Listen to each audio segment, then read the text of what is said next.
Good morning students, आप सभी का जूलॉजी की ऑनलाइन क्लासेस में हार्दिक स्वागत है।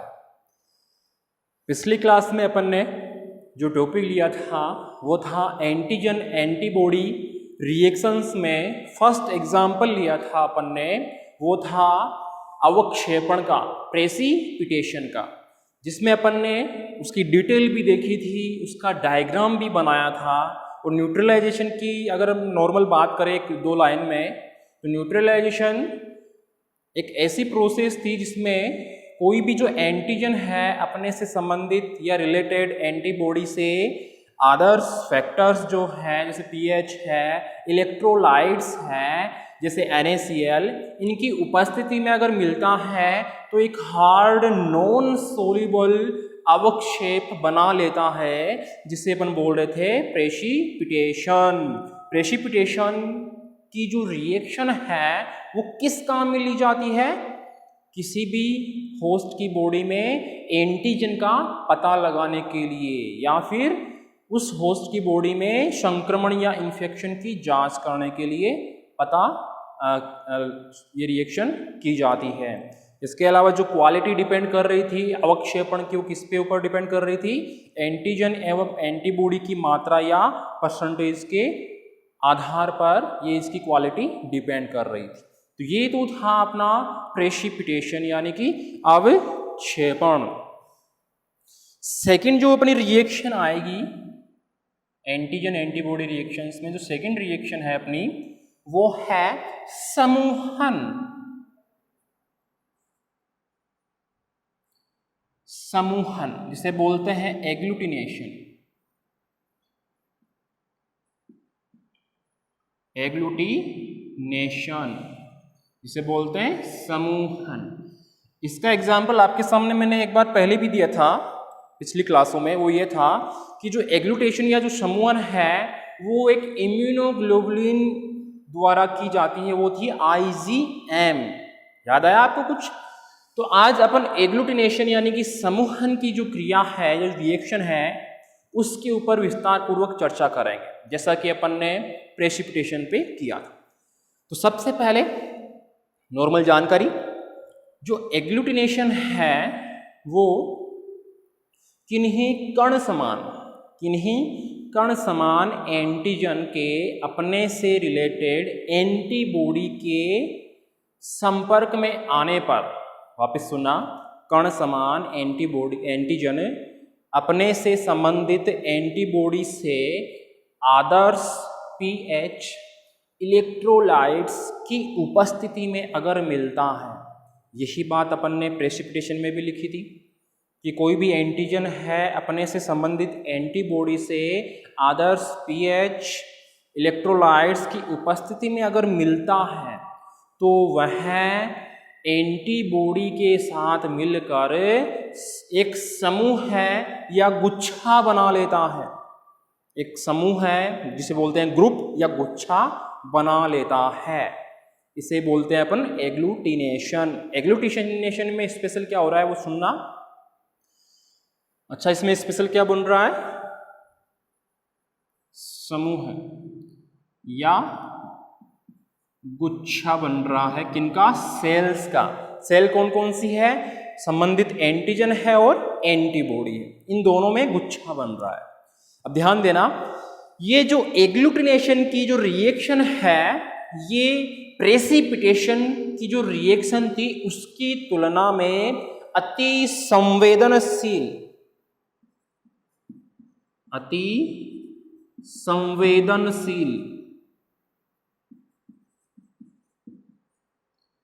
संवेदनशील होती है, यानी कि हाइपर सेंसिटिव, या अपन बोल सकते हैं सेंसिटिव। रीजन यह है, मैंने ये कहा कि एग्लूटिनेशन की रिएक्शन प्रेसिपिटेशन की रिएक्शन की बजाय संवेदनशील होती है या सेंसिटिव होती है, क्योंकि इस रिएक्शन को अपन अपनी आंखों के द्वारा सेल्स के मध्य होते हुए माइक्रोस्कोप में देख सकते हैं। वापस ध्यान से सुनना, एग्लूटिनेशन की रिएक्शन प्रेसिपिटेशन की रिएक्शन की तुलना में सेंसिटिव होती है, क्योंकि अपन इस रिएक्शन को अपनी आंखों से सेल्स के मध्य होते हुए एक माइक्रोस्कोप के नीचे आसानी से देख सकते हैं। क्योंकि ये जो अपनी बॉडी में जो सेल्स होती हैं, जैसे ब्लड जो सेल्स होती है आरबीसी, डब्ल्यूबीसी, ये विद्युत आवेश युक्त होती है। कौन से आवेश युक्त? विद्युत आवेश युक्त होती है। अतः जैसे मान लो कोई एंटीजन एंटीबॉडी से अगर मिलता है तो ये गुच्छा बना लेती है या समूह बना लेती है। ये जो एग्लूटिनेशन की रिएक्शन है, इसका मोस्ट जो यूज है वो है ब्लड ग्रुप टेस्ट करने में। ब्लड ग्रुप टेस्ट, यानी कि अपना जो ब्लड ग्रुप कौन सा है, ओ पॉजिटिव है कि ओ नेगेटिव है, ए पॉजिटिव है कि बी पॉजिटिव है कि ए बी नेगेटिव है कि ए बी पॉजिटिव है, उसका पता अपन इसी रिएक्शन के माध्यम से लगाते हैं। इसलिए मैं कह रहा हूं कि इस रिएक्शन का उपयोग ब्लड ग्रुप टेस्ट के में किया जाता है। क्लियर है? ये जो एग्लूटिनेशन की रिएक्शन है, मान लो मैंने कहा कि होता ही है ब्लड ग्रुप टेस्ट में इसका उपयोग होता है। मान लो कि मेरा ब्लड ग्रुप ए पॉजिटिव है और इसमें मैंने ए एंटी सीरम,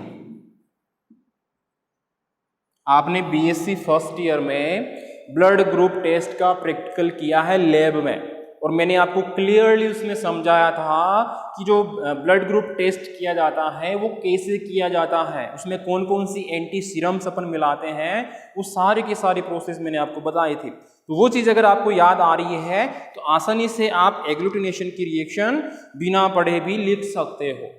उसमें क्या हो रहा था, जैसे मान लो कि ए ब्लड ग्रुप था मेरा, एक नंबर की जो मैंने ड्रॉप डाली थी स्लाइड में, उसमें मैंने एंटी ए सीरम मिलाया। ये 3 ड्रॉप ली थी अपन ने, एक में मैंने एंटी ए सीरम मिलाया, दूसरी में बी सीरम एंटी सीरम मिलाया, तीसरी में डी एंटी सीरम मिलाया। तो मान लो कि अगर ए में गुच्छा बन रहा है या ब्लड फट रहा है या उसका समूहन हो रहा है, तो रिजल्ट क्या आना है? ए में आया है तो ए है, ए ब्लड ग्रुप है। अब वो पॉजिटिव है कि नेगेटिव है? मान लो कि बी में समूहन नहीं हुआ, डी में हो गया, तो क्या हुआ रिजल्ट? ए पॉजिटिव। तो ऐसे अपन इस एग्लूटिनेशन की रिएक्शन का अपन ब्लड टेस्ट में यूज में लेते हैं, और इस रिएक्शन को होते हुए अपन आंखों के सामने देख सकते हैं, जैसा कि अपने बीएससी फर्स्ट ईयर में प्रैक्टिकल किया भी है और उसको देखा भी है। ठीक है, तो आगे जब भी आपको पूछे, कोई डॉक्टर भी मान लो पूछ ले कि आपका ब्लड ग्रुप कौन सा है, तो आप उनसे डिस्कस कर सकते हो कि हम अपन समूहन जो एग्लूटिनेशन की रिएक्शन होती है उसकी हेल्प से अपन ब्लड ग्रुप टेस्ट करते हैं। तो डॉक्टर भी आपको ये समझेगा कि हाँ इस बच्चे को कुछ आता है, तो आपका जो ट्रीटमेंट चल रहा होता है उसी में कुछ हेल्प मिलेगी। और सभी को मेरे हिसाब से आपको ब्लड ग्रुप पता चल गया होगा बीएससी फर्स्ट ईयर। तो ये तो थी अपनी आउटलाइन जो मैंने आपको बताई है कि इस टाइप की जो रिएक्शन है उसमें जो भी एंटीजन है अपने से संबंधित एंटीबॉडी से मिलता है और समूह या गुच्छा बना लेता है, लेकिन शर्त क्या है कि आदर्श पीएच हो और इलेक्ट्रोलाइट्स, ये फैक्टर्स होने चाहिए। इस टाइप की रिएक्शन प्रेसिपिटेशन की तुलना में अति संवेदनशील या सेंसिटिव होती है। ये जो रिएक्शन होती है आंखों के माध्यम से, अपनी जो नॉर्मल आंखें हैं उनसे अपन माइक्रोस्कोप के नीचे सेल्स के मध्य होते हुए देख सकते हैं। इस टाइप की रिएक्शन जो है ब्लड ग्रुप टेस्ट में काम में ली जाती है। क्लियर है? एक एग्जाम्पल भी आप लिख सकते हो, जैसा कि मैंने आपको एक एग्जाम्पल बताया है। क्लियर है?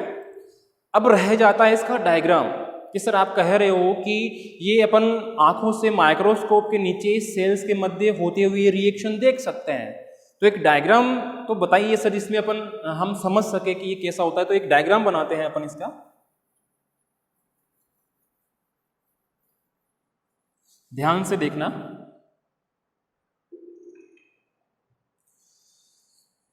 मैं यहां पे एग्जाम्पल ले रहा हूं,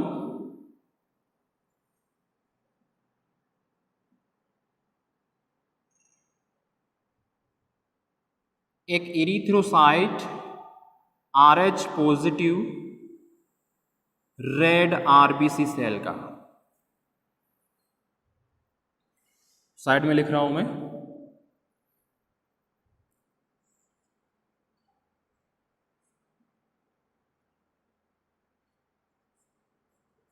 erythrocyte RH positive red RBC cell.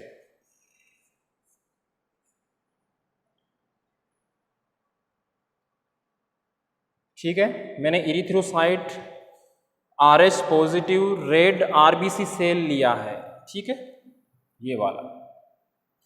इसकी तरफ चारों तरफ आप देख रहे हो कि मैंने कुछ गोल गोल संरचना बनाई है। ये है इनकम्प्लीट एंटीबॉडी। क्या है? Incomplete body. यानी कि अभी जो ये रेड आरबीसी सेल है, इस पे जो एंटीबॉडी है इसके पास, वो इनकम्प्लीट है, क्योंकि अभी तक किसी एंटीजन ने संक्रमण किया ही नहीं है, तो ये इनकम्प्लीट अवस्था में ही रहती है। अब ध्यान देना आगे,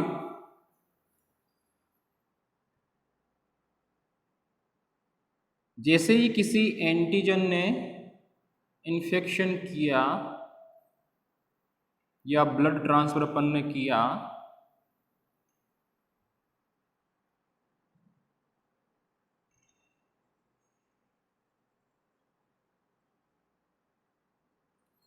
अपन इनको रेड मार्कर से बनाएं तो और बेटर रहेगा।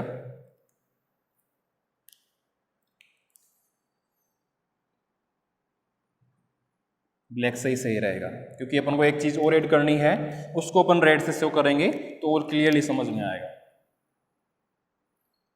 ये जो मैं बना रहा हूं संरचना, ये रियल में तो वाई जैसी है, लेकिन इससे अटैच करने के लिए इसको मैं ऐसे बना रहा हूं। ये भी है इनकम्प्लीट एंटीबॉडी। ये है डायग्राम नंबर ए, ये है डायग्राम नंबर बी, कंटिन्यू चल रहा है।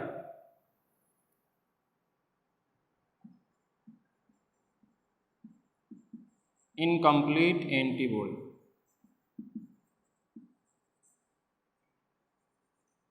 इनको डार्क कर रहा हूं अंदर से मैं, ताकि समझने में आसानी रहे।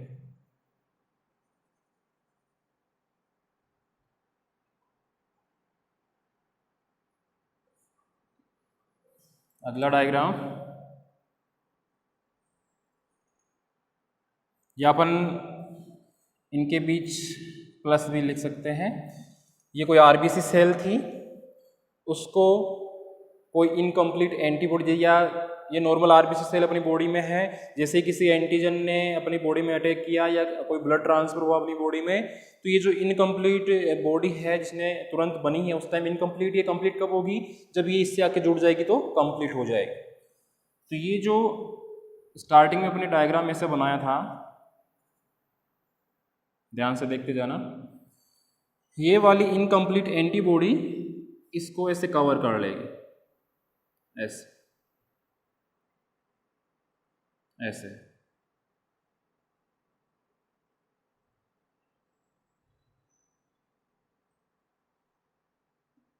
वही डार्क कर दें अपन।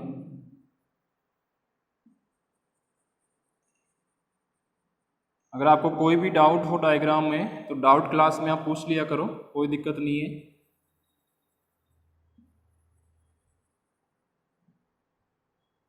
यहां पे मैं लिख देता हूं, the antibody coats the cell. यानी कि एंटीबॉडी ने, जो इनकम्प्लीट एंटीबॉडी थी, इसने चारों तरफ से कोट कर लिया है किसको? सेल को। जो सेल कौन सी थी अपनी? RH positive red RBC cell. इसको इस इनकम्प्लीट एंटीबॉडी ने चारों तरफ से घेर लिया, तो ये जुड़ गई है इससे। अब आगे देखना, अब मेन कहानी अब आएगी। जो अपन ब्लड ग्रुप टेस्ट कर रहे थे, उसकी मेन कहानी अब आएगी।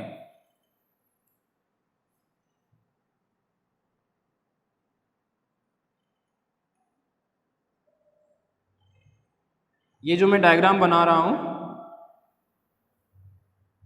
ये है एंटी ग्लोबुलिन सीरम। अपन ब्लड ग्रुप टेस्ट में एंटी सीरम बनाते हैं, तो ये एंटी सीरम है, डायग्राम नंबर सी। यहां पे लिख रहा हूं मैं, on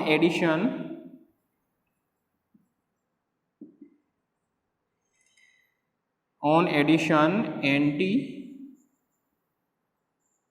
globulin serum,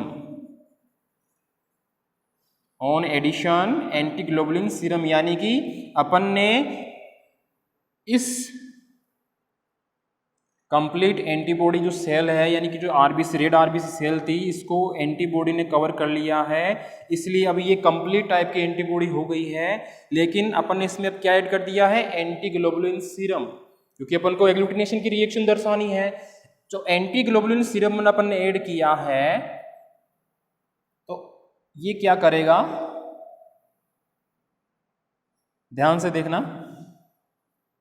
A B C number का ये था, ये है डी। अब ध्यान देना, सेम का सेम डायग्राम बनाना है। ये तो मैंने एक सेल का बताया है, ऐसी बहुत सारी सेल होती है अपनी बॉडी में। एग्लूटिनेशन एक सेल तो कर ही नहीं सकती, बहुत सारी सेल है आपस में मिलकर गुच्छा बनाएगी। तो मैं 2 सेल बना रहा हूं आपके सामने अभी, जो स्टार्टिंग से चला हूं वैसा ही मैं यहां पे डायग्राम बनाऊंगा, लेकिन उसमें ऐड क्या करना है मेरे को, एंटी ग्लोबुलिन सीरम। ये मैंने 2 सेल ले लिए यहां पे, ये लो जी, इनको अपन को कोट करना है एंटीबॉडी द्वारा, तभी तो कंप्लीट बनेगी। ये लो,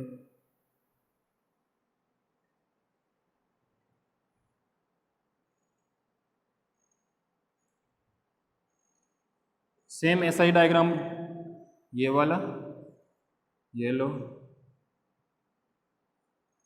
ये लो, डार्क करना है, ये लो डार्क कर दिया।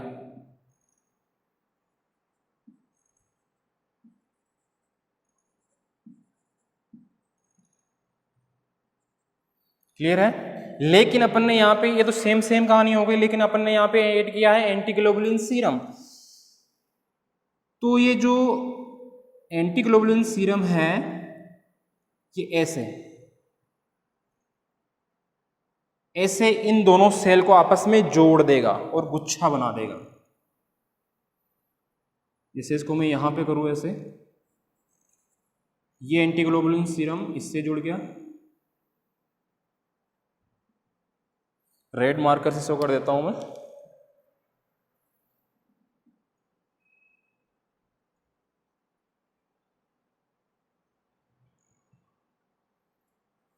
दिख रहा होगा,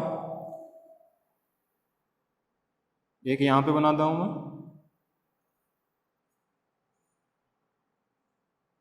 जैसे मान लो कि यहां पे है, इससे ऐसे,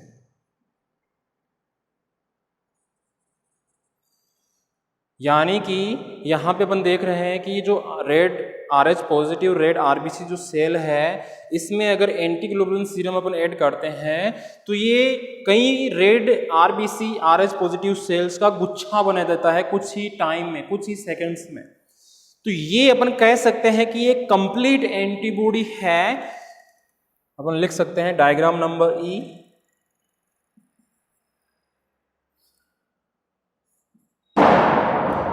complete antibody,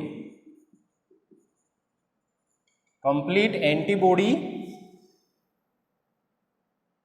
to immunoglobulin.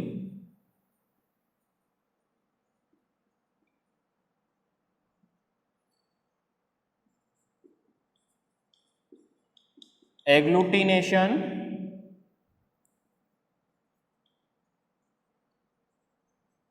Take place, यानी कि मैंने लिखा है कि जो ये जो रिएक्शन हुई है एंटी ग्लोबुलिन सीरम मिलाने से, उसके बाद जो ये सेल है ये कंप्लीटली एंटीबॉडी से कवर हो चुकी है, और ये एक इम्यूनोग्लोबुलिन बन चुका है। ठीक है, अब अपन कह सकते हैं कि यहाँ पे एग्लूटिनेशन की रिएक्शन मैंने लिखा है, एग्लूटिनेशन टेक पैलेस, यानी एग्लूटिनेशन ने अपना स्थान ले लिया है, यानी कि सेल्स का गुच्छा अब बन चुका है। अपन ने ऐड क्या किया है जिसके कारण ऐसा हुआ है, एंटी ग्लोबुलिन सीरम। जैसा कि अपन ने ब्लड ग्रुप टेस्ट में भी एंटी सीरम मिलाए थे, उसी प्रकार यहाँ पे अपन ने एंटी ग्लोबुलिन सीरम ऐड किया है। इसी कारण ये जो रेड RH पॉजिटिव आरबीसी जो सेल थी, जो इनकम्प्लीट थी, इसके कारण वो अब कंप्लीट हो गई है और उसके कारण एग्लूटिनेशन की प्रोसेस कंप्लीट हो गई है। इसी रिएक्शन को अपन माइक्रोस्कोप के नीचे आसानी से अपनी आंखों से देख सकते हैं होते हुए। क्लियर है? तो ये थी अपनी एग्लूटिनेशन की रिएक्शन। यही डायग्राम आपको नोट्स में भी बनाना है और यही अगर एग्जाम में आ जाए तो यही डायग्राम आपको वहां पर भी शो करना है, क्योंकि डायग्राम के बिना अपन को नंबर अच्छे कवर नहीं हो पाएंगे। तो ये था अपना एग्लूटिनेशन की रिएक्शन का, जिसमें एंटीजन और एंटीबॉडी आपस में आदर्श पीएच और इलेक्ट्रोलाइट्स की उपस्थिति में मिलकर गुच्छा बना रहे हैं, समूह बना रहे हैं, जिसे अपन क्या बोल रहे हैं, एग्लूटिनेशन। और इस रिएक्शन को मोस्टली ब्लड ग्रुप टेस्ट में यूज में लिया जाता है, ये चीज आप ध्यान रखना। क्लियर है? तो इसमें कितने डायग्राम बनाए अपन ने, A B C D और E। यहाँ पे अपन ने इरिथ्रोसाइट्स ली थी, red RBC, RH positive cells, incomplete antibody, incomplete antibody ने इस सेल को कवर कर लिया और इसमें अपन ने एंटीग्लोबुलिन सीरम मिलाया, जिसके कारण इनमें एग्लूटिनेशन की रिएक्शन हो गई। तो ये चीज आप नोट कर लेना, ये चीज आपको डायग्राम में शो करनी है, एंटीग्लोबुलिन सीरम है ना। ये थी अपनी सेकंड नंबर की एग्लूटिनेशन। थर्ड नंबर पे बढ़ते हैं आगे।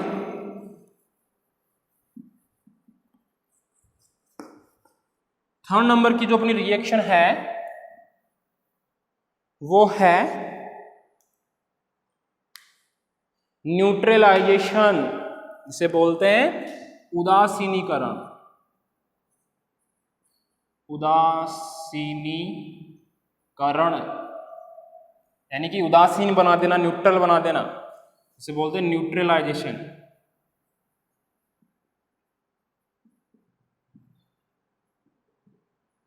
न्यूट्रलाइजेशन, उदासीनीकरण। सबसे पहले डिटेल में बात कर लेते हैं। उदासीनीकरण या न्यूट्रलाइजेशन में ध्यान से सुनना, कुछ स्पेशल टाइप की एंटीबॉडीज न्यूट्रलाइजेशन एंटीबॉडीज या न्यूट्रलाइजिंग एंटीबॉडीज कहलाती है। कुछ स्पेशल टाइप की एंटीबॉडीज न्यूट्रलाइजिंग या उदासीनीकरण एंटीबॉडीज कहलाती है। ये एंटीबॉडीज कुछ स्पेशल एंटीजन्स जैसे वायरस कैप्सिड,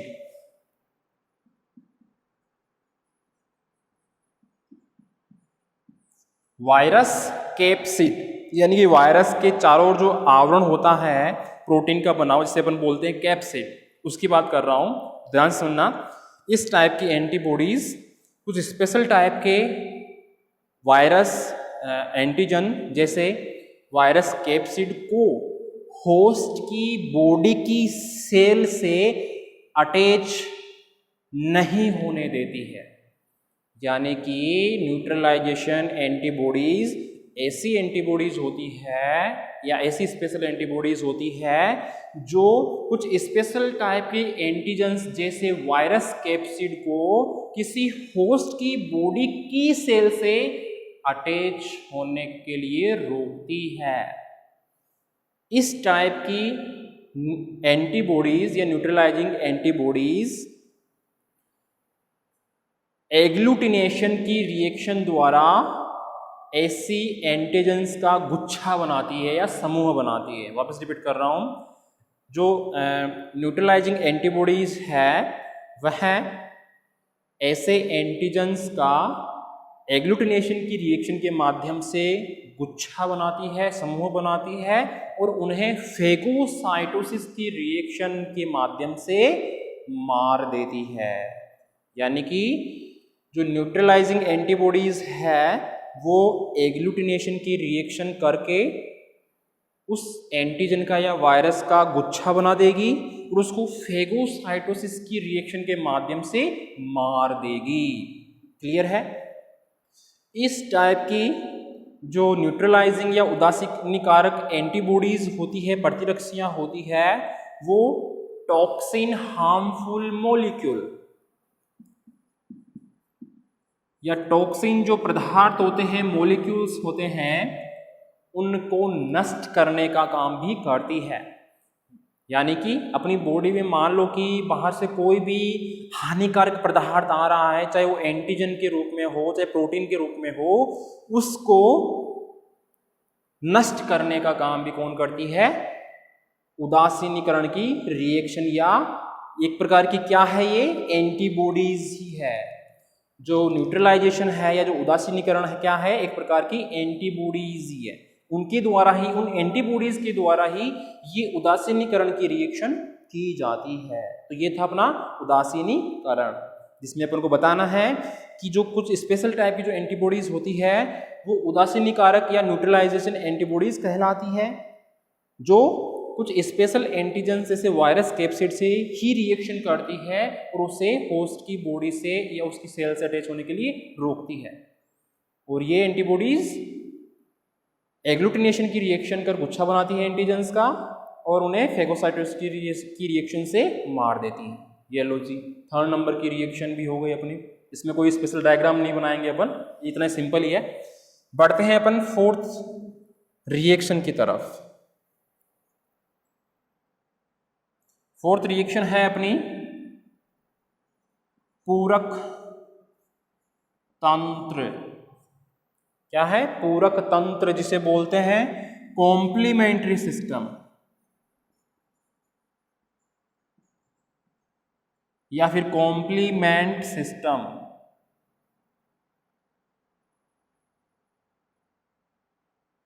कॉम्प्लीमेंट सिस्टम,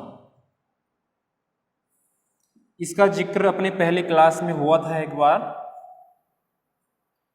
जब एंटीबॉडीज अपने इम्यूनिटी के टाइप्स चल रहे थे, प्रतिरक्षियों के टाइप्स चल रहे थे, स्पेशल टाइप की एंटीबॉडीज, विशिष्ट और अविशिष्ट प्रतिरक्षियों की बात चल रही थी या प्रतिरक्षा की बात चल रही थी। उस टाइम मैंने इनका जिक्र किया था आपके पास कि पूरक तंत्र भी इसमें भाग लेता है।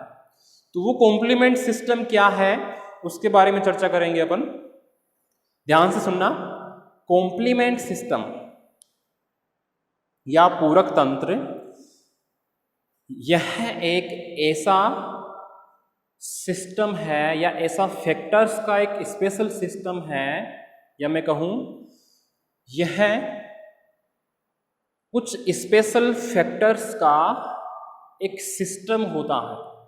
यह एक फैक्टर्स से मिलकर या कारकों से मिलकर बना हुआ एक स्पेशल सिस्टम होता है, जो एंटीबॉडीज की जो रिएक्शंस होती है उनसे एक्टिव होकर अनेकों जैविक कार्यों या रिएक्शंस को कंप्लीट करता है। वापस ध्यान से सुनना।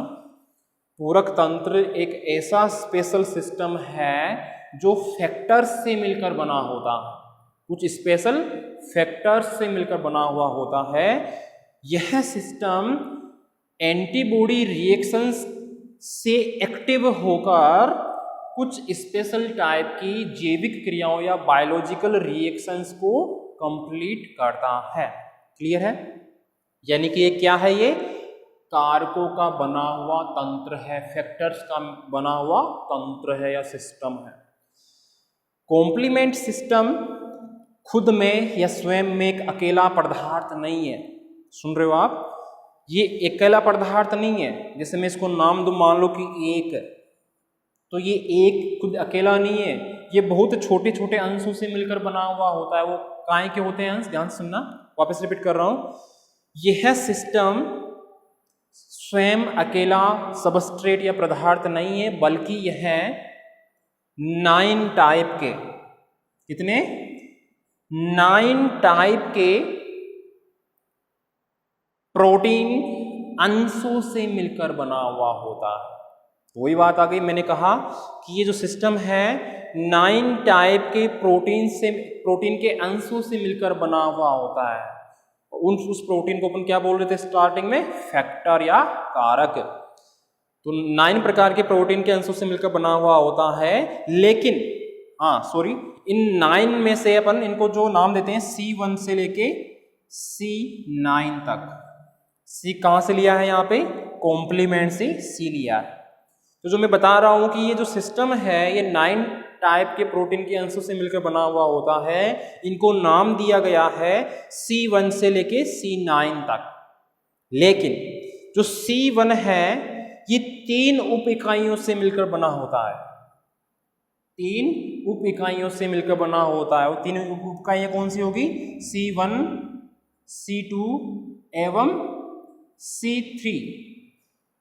तो टोटल कितने प्रोटीन हो गए, 11। कैसे, 9 तो यही है ही, 10 और 11। भाई C1 से C9 तक तो 9 है ही, 8 कितने हो गए, 2 एक्स्ट्रा और ऐड हो गए, कौन कौन से, C2 और C3। तो टोटल प्रोटीन अंश कितने हो गए, 11। तो अपन बोल सकते हैं अतः यह 11 प्रोटीन अंशों से मिलकर बना हुआ होता है। टोटल तो कितने होते हैं, 9 प्रोटीन अंशों से मिलकर बना हुआ होता है, लेकिन जो C1 वाला प्रोटीन है, प्रोटीन का भाग, ये 3 उप इकाइयों से मिलकर बना है, C1, C2 एवं C3। इसलिए टोटल प्रोटीन कितने हैं, 11। क्लियर है। यह जो सिस्टम है वह कुछ एंटीबॉडी जो रिएक्शंस है, जैसे जीवाणु नाशन, जीवाणु लयन, ब्लड लयन, जैसे मैंने एक एग्जांपल बताया था आपको पहले, कोशिका लयन या जिसे बोलते हैं साइटोलाइटिक। तो बैक्टीरिया को नाश करने वाली या सेल का नाश करने वाली जो रिएक्शंस हैं, जैसे मैंने बताया आपको जीवाणु लयन, जीवाणु नाशन और ब्लड लयन जैसी रिएक्शंस को एक्टिव करने के लिए ताप स्थिर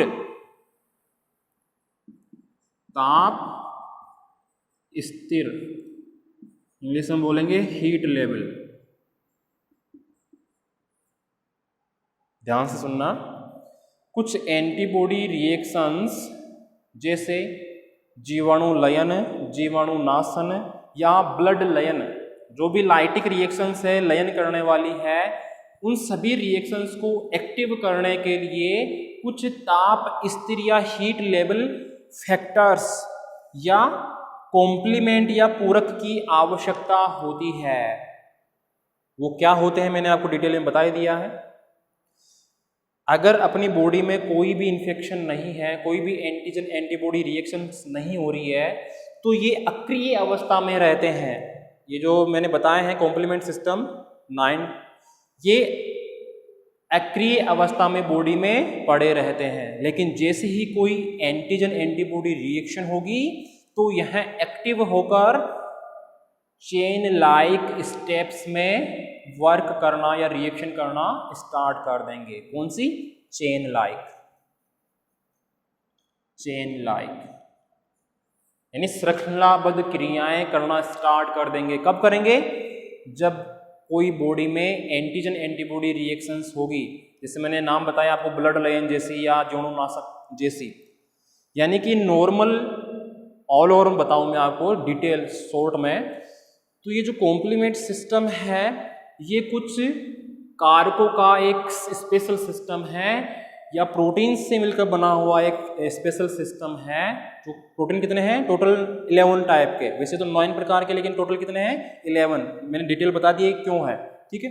तो एक ये है प्रोटीन से बना हुआ या फैक्टर से बना हुआ एक सिस्टम है जो नॉर्मल अवस्था में अक्रिय रहता है।